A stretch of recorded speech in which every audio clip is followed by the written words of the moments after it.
On va parler de tout ça avec notre invité Paul Vallet, historien, politologue et chercheur associé au Centre de sécurité politique de Genève. Paul Vallet, bonsoir. Merci beaucoup d'être avec nous sur France 24.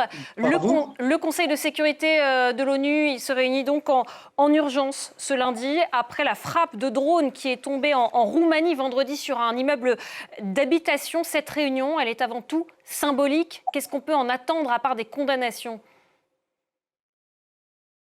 Alors, bien entendu, le Conseil de sécurité est dans son rôle face à une situation conflictuelle qu'on connaît bien. Mais malheureusement, ce même Conseil, depuis 2022, n'a pas été en mesure de prendre effectivement de mesures extrêmement fortes face à ce conflit qui a été déclenché par l'invasion de la Russie du territoire ukrainien.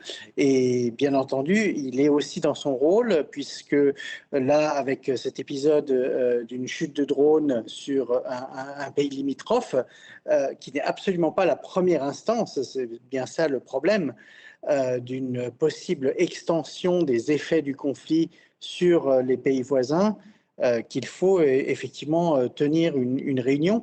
Et bien sûr, dans le cadre diplomatique, on peut toujours aboutir bien sûr à des condamnations, mais comme on le sait, la Russie est membre permanente du Conseil de sécurité, elle a un droit de veto et donc elle peut nullifier tout effet pris par le Conseil.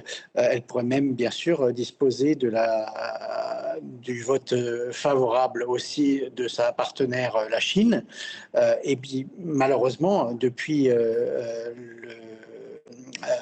la collusion qui s'est dessinée entre l'administration de Donald Trump et le régime de Vladimir Poutine en Russie, malheureusement, il y a aussi, disons, la possibilité d'une indifférence des États-Unis vis-à-vis de ce conflit. Et donc, voilà tout le problème pour le Conseil de sécurité. Voilà, le Conseil de sécurité qui semble bien impuissant, l'ONU impuissante face à ce qui se passe en Ukraine. Un drone comme ça qui tombe sur un immeuble d'habitation dans un pays membre de l'OTAN, est-ce que ça pourrait, si ça se reproduit, mener à une escalade ? C'est ce que l'on craint et malheureusement, il y a eu plusieurs épisodes de ce type dont je parlais.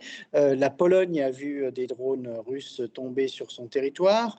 Le territoire roumain, en fait, a été touché aussi à plusieurs reprises parce qu'il y a cette zone frontière très proche, notamment d'Odessa, qui est une cible habituelle des bombardements russes.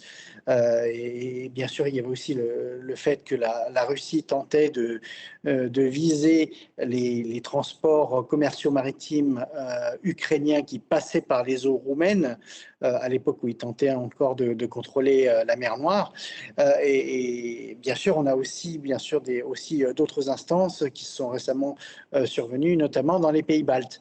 Et donc, oui, ce genre de problème pose effectivement un risque d'escalade parce que, bien sûr, les pays qui sont membres de l'OTAN, et il s'agit bien sûr des trois pays baltes, de la Pologne, de la Roumanie, sont parfaitement en droit, bien sûr, de demander à leurs alliés de les aider à contrer ces menaces.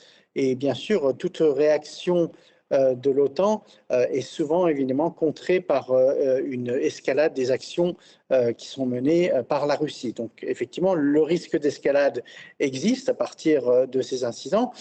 Surtout, ce que l'on voit aussi, c'est qu'avec certaines de ces frappes, les autorités russes tentent de gauger, de tester la réactivité de l'OTAN lorsque certains de ses membres autre que l'Ukraine, qui est un pays voisin, qui n'est pas membre de l'OTAN, mais ils essaient de voir comment l'OTAN réagira collectivement, si elle réagira avec fermeté ou si au contraire elle justement essaiera de ranger l'incident sous le tapis par peur justement de se confronter à la Russie. Voilà, la Russie qui teste l'OTAN. L'Ukraine a été visée par un nombre record de drones russes longue portée au mois de mai. C'est ce qu'affirme l'AFP qui a analysé les données de l'armée de l'air ukrainienne. Comment interpréter l'intensification de ces frappes russes ? On sait que les drones aujourd'hui ils sont de plus en plus utilisés dans cette guerre, mais là c'est un record. Oui, tout à fait. Et bon, il y a plusieurs effets à ça. Ben, alors, bien sûr, ce qu'on voit d'abord, disons que c'est justement le nombre d'engins, drones ou missiles qui sont à disposition des forces russes pour frapper sur le territoire ukrainien. Donc, cela en soi, c'est un problème puisque, disons, on n'arrive pas finalement à tarir les sources d'approvisionnement de la Russie pour alimenter sa production de ces armes qui sont devenues absolument cruciales dans ce conflit. On a un deuxième problème qui est effectivement disons, le manque de moyens pour intercepter ces engins. Et finalement, il y a un troisième problème qui est un petit peu difficile à évoquer, mais il faut bien le dire, c'est que la guerre au Moyen-Orient a détourné les attentions par rapport à ce conflit russo-ukrainien. D'une certaine façon, il y a certaines interprétations. Ça a été notamment fait par Ivo Dalder, qui était l'ancien ambassadeur des États-Unis auprès de l'OTAN, qui estime qu'à travers ces différentes frappes, la Russie essaye finalement de se rappeler au souvenir des Occidentaux pour dire mais tout ne se joue pas dans le Moyen-Orient. Il y a aussi ce conflit et nous avons des revendications et nous voulons que vous vous y cédiez.